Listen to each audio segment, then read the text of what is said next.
ધોરણ 7 વિષય ગુજરાતી કાવ્ય 5 રાનમાં. રાનમાં કાવ્યના કવિ ધ્રુવપદ છે. તેમનો જન્મ તારીખ 8/5/1947 થયો હતો. ધ્રુવકુમાર પ્રબોધરાય ભટ્ટનો જન્મ ભાવનગર જિલ્લાના નીંગાણામાં થયો હતો. તેમણે ઇજનેરી કારખાનામાં મેનેજર તરીકે કાર્ય કર્યું હતું. હાલ સેવાનિવૃત્ત જીવન ગાળે છે. તેમણે કર્ણલોક, સમુદ્રાંતિકે, તત્વમસી, અત્રાપી, અકુપાર જેવી સુંદર સર્જકતાસભર નવલકથાઓ આપી છે. ખોવાયેલું નગર તેમનો કિશોર કથાનો સંગ્રહ છે. શૃણવંતુ અને ગાય તેના ગીત નામે 2 કાવ્ય સંગ્રહો પણ તેમણે આપ્યા છે. તેમની કૃતિઓના અંગ્રેજી, હિન્દી, મરાઠી તેમજ ઉડિયા ભાષાઓમાં અનુવાદો થયા છે.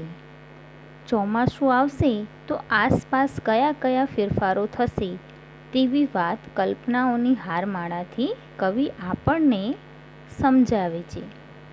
ચોમાસાનો પ્રસાર રાનમાંથી મેદાનમાં, પછી મકાનમાં ને પાનમાં થતાં થતાં આપણા અંતર્મન સુધી થઈ જાય છે.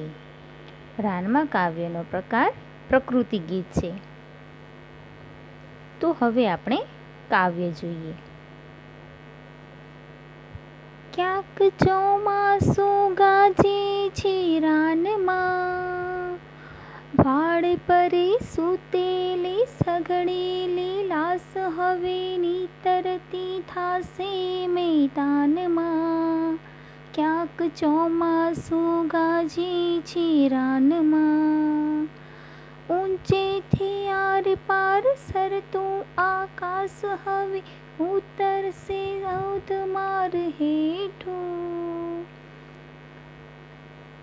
ભીંજાતા વાયરાઓ વહેશે સંદેશા કે ચોમાસું ધાર બેઠું.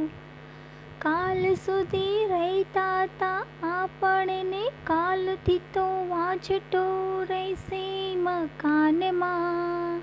ક્યાંક ચોમાસું ગાજે છે રાનમાં, આપણને થાય એવું વાદળને થાય એવું ઝરણાને થાય એવું ઘાસને.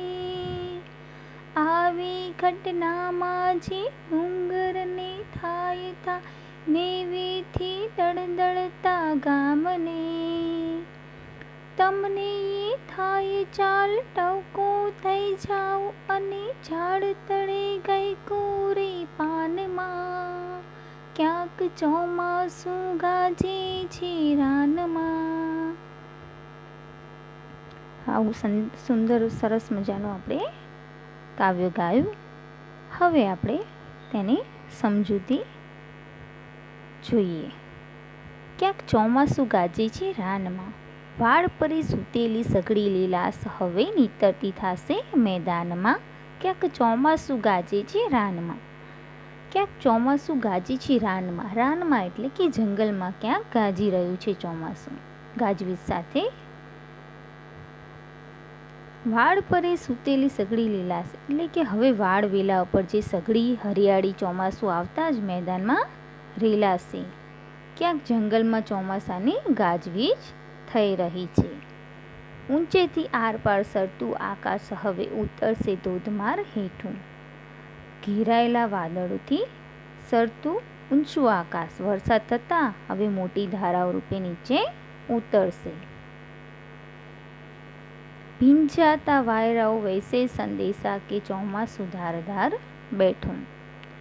એટલે કે વરસાદથી જે ભીંજાયેલા પવન એટલે કે વાયરાઓ સંદેશો વહેતો કરશે કે ધોધમાર ધારાઓ સાથે ચોમાસું બેઠું છે. ધોધમાર એટલે કે પુષ્કળ મોટી ધારાઓ સાથે ચોમાસું બેઠું છે. કાલ સુધી રહેતા તા આપણને કાલથી તો વાંછટો રહેશે મકાનમાં. ક્યાંક ચોમાસું ગાજે છે રાનમાં. કાલ સુધી આપણે જે મકાનમાં રહેતા હતા ત્યાં હવે વરસાદની વાછટો ફેલાઈ ગઈ હશે. ક્યાંક જંગલમાં દૂર ચોમાસાની ગાજવીજ થઈ રહી છે. આપણને થાય એવું વાદળને થાય, એવું ઝરણાને થાય એવું ઘાસને. આવી ઘટનામાં જે ડુંગરને થાય નેવેથી દળદળતા ગામને. એટલે કે વરસાદ વરસતા આપણને જે આનંદ થાય છે એવું વાદળાને, ઝરણાને અને ઘાસને પણ થાય છે. આ વરસાદ પડવાના બનાવ એટલે ઘટનાથી ડુંગરને જે આનંદ થાય તે ઘરના નેવેથી દળદળતા વરસાદને કારણે આખા ગામને થાય છે. તમને થાય ચાલ ટવકો થઈ જાઓ અને ઝાડ તળે ગહેકો રે પાનમાં, ક્યાંક ચોમાસું ગાજે છે રાનમાં.